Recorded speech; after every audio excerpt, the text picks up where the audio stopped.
Hello मेरे YouTube family. Kartik के महीने में राई दामोदर की कहानी सुनना अत्यंत आवश्यक मानी जाती है। इसलिए हर भक्त को राई दामोदर की कहानी अवश्य सुननी चाहिए। मैं इस वीडियो में आज आपको राई दामोदर की बहुत ही धार्मिक कहानी सुनाने जा रही हूँ। इसको आप अवश्य सुनिए। जो भी भक्त माता तुलसी और भगवान विष्णु को होगा वह यह कार्तिक में राई दामोदर की कहानी अवश्य सुनेगा। इसके सुनते ही आपके जीवन से सारे कष्ट दूर हो जाएंगे और खुशी की लहर दौड़कर आपके पास आएगी। तो आइए सुनिए राई दामोदर की कहानी। एक गांव में एक बूढ़ी माँ रहती थी। उसकी 4 बहुएं थी। कार्तिक का महीना आया। सास कार्तिक स्नान करने के लिए बोल रही थी तो सास बोली, मेरे साथ कार्तिक स्नान करने कौन जाएगा? तीनों बहू बोली, मैं नहीं जाऊंगी। चौथी बोली, सासू माँ मैं आपके साथ कार्तिक स्नान करने अवश्य जाऊंगी। दूसरे दिन सास बहू जल्दी उठ गए। कार्तिक स्नान जाने के लिए वे निकल गए। जब सास नहा लेती तो बहू सासू माँ के कपड़े धोकर झाड़कर अच्छे से निचोड़कर सुखाती, लेकिन वह काम कभी नहीं की थी। इसलिए उससे सासू माँ का कपड़ा अच्छा से नहीं निचोड़ा जाता था। वो सासू माँ का कपड़ा को साफ करके बहुत ही सुख पाती थी। सासू माँ की खूब सेवा करती थी। सास को जरूरत के हिसाब से सारा सामान समय पर देती और ऐसा करने के साथ साथ बहू का भी कार्तिक स्नान हो गया। कार्तिक माता बहू के इस कार्य को देखकर बहुत प्रसन्न हो गई। जहाँ सासू माँ का साड़ी से पानी टपकता था उस स्थान पर हीरे मोती गिरे हुए छोटी बहू को मिलते थे। घर में सोने चांदी हीरे मोती का ढेर हो गया। घर धन्य धान्य से धन दौलत से भर गया। जब कार्तिक का महीना पूरा हो गया तो बहू बोली अपनी सासू माँ से कि आप मंदिर भ्रमण करके आइए, आप दान दक्षिणा दे दीजिए। तो सासू माँ बोली, हमारे पास कुछ भी नहीं है, मैं क्या दूंगी? तब छोटी बहू ने सारे सोने चांदी दिखा दी और बोली, मुझे नहीं पता था। मैं जहाँ आपकी साड़ी सुखाती थी ना, तो उस साड़ी से जो पानी टपकता था वह सोने चांदी का रूप ले लेता था।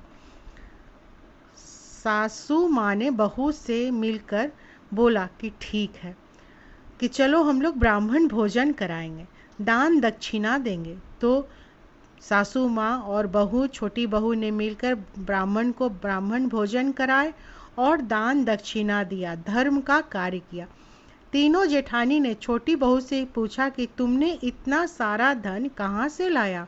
तो छोटी बहू ने बोली कि सासू माँ के साड़ी से जो पानी टपकता था उससे सोने चांदी का ढेर हो गया। तीनों जेठानी ने छोटी बहू से ईर्ष्या करने लगी। इसके बाद अगली बार कार्तिक स्नान का जब समय आया तो तीनों ने सासू माँ की साड़ी को बिना निचोड़े सुखा दिया ताकि पानी टपके तथा खूब सोना उन लोग को मिले। और पूजा पाठ कराने में सासू माँ का ध्यान दिया, खाने पीने में ध्यान दिया, ब्राह्मणों को खिलाने के लिए भी समय निकाल लिया और मंदिर में दान दक्षिणा देने के लिए भी सब चीज़ तीनों बहू लोग ने किया। तीनों बोली, चलिए मैं आपको ढेर सारा धन देती हूँ। वहाँ जाकर देखा कि जहाँ पर पानी टपकता था वहाँ जहरीले सांप बिच्छू कीड़ों मकोड़ों का ढेर था। न वहाँ सोना था और न वहाँ चांदी था। तीनों बहुएं दौड़ी दौड़ी छोटी बहू के पास गई और सारी बातें बता दी। तो छोटी बहू बोली, मुझे कार्तिक माता का आशीर्वाद प्राप्त हुआ और राई दामोदर भगवान ने प्रसन्न होकर मुझे धन दिया था। तीनों बहुएं ने कार्तिक माता का पैर पकड़कर और माफ़ी मांगने लगी और बोलने लगी कि हे भगवान, आपने हम तीनों के साथ ऐसा क्यों किया? छोटी बहू को इतना धन क्यों दिया? तो कार्तिक माता बोली, तुम लोग के मन में छल कपट था तथा छोटी बहू के मन में छल कपट नहीं था। वह एकदम साफ मन की भोली भाली औरत थी। तुम लोग ने तो छोटी बहू का धन दौलत देखकर ईर्ष्या करने लगी थी और तुमने धन देखकर बिना मन का सासू माँ का कार्तिक का स्नान कराने में सहयोग दिया था। तीनों बहुएं ने कार्तिक माता से माफी मांगी।